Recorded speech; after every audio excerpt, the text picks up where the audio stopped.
Oh, it's going to do the flickering light thing. Sorry. See if I can get it to stop that. Well, anyways, you don't need to look at me. I ain't pretty. Anyways, the Fraser Institute, they accept no government money, has just announced that our federal deficit is, I didn't write it down, $2.2 trillion.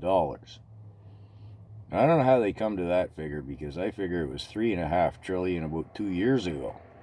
But I'm not going to argue with their statistics. I think they're only working with what the government has given them to work with. But we'll accept their figures. Now, let's bear in mind, when Trudeau inherited the mantle, so to speak, our deficit was $465, I think, million dollars. Not billion, million. Now, to put us this far in debt, you gotta be trying. And we know he is. He's a WEF minion. Look what happened in Sri Lanka. WEF edicts broke the country financially in 2 years, and the IMF came in and bailed them out. And as I've said before, in many different contexts, certainly in context to Sri Lanka, the IMF is just part of the WEF. When the IMF bailed out Sri Lanka, sure, they had a free election, but whoever gets voted in has to follow the IMF's edicts politically. It's just a way of buying the country. So, you see my point here. Trudeau totally, intentionally destroying us financially and making a marvelous job of it.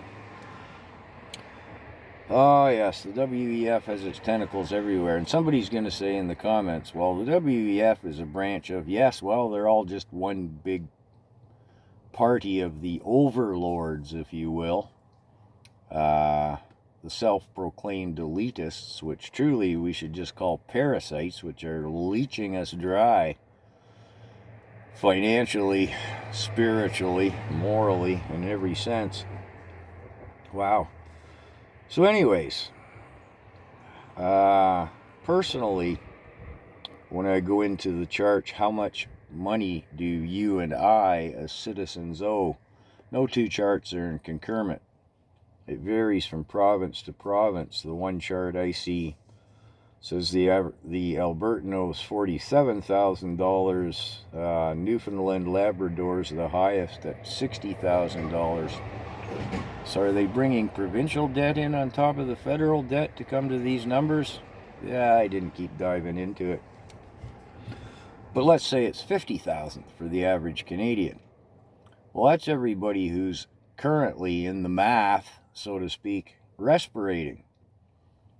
You know, doesn't account for the ever-escalating number of those who cease to respirate suddenly and unexpectedly, nor the mass migration that does not pay into the system but takes out. Doesn't include those of us who are so poor that effectively we pay no income tax. Oh yes, we pay tax on this, that, and everything else, but that doesn't go towards the deficit. That goes to supporting just what we barely got running along now, our crumbling infrastructure, hydro, policing, healthcare, everything that is spiraling downward at an ever accelerating pace. 70% of the money goes to support the debt. 70%. Yeah. So if we say, I'll be generous, that 1 out of 4 Canadians pays enough tax, income tax, not carbon tax, provincial tax, sales tax, etc., that actually pays into the federal tax to reduce that deficit, would be 1 in 4, according to government statistics. I think it's 1 in 6. So multiply that average of $50,000 in debt by 4. Wow, that's $200,000. Use my math, it's $300,000, is it not? Yes, it is. That's how much money you and I owe. Well, I haven't got it. Sorry. That's where we're at, folks. And I just see over the last 6 months the opposition, the Conservative Party, saying we can't afford to keep Trudeau. Well, I've been saying that for 3 years, and I don't mean just financially. Yeah, he's following the instructions from Davos, and I'm sure they're giving him generous bonuses because he's making a fantastic job of it.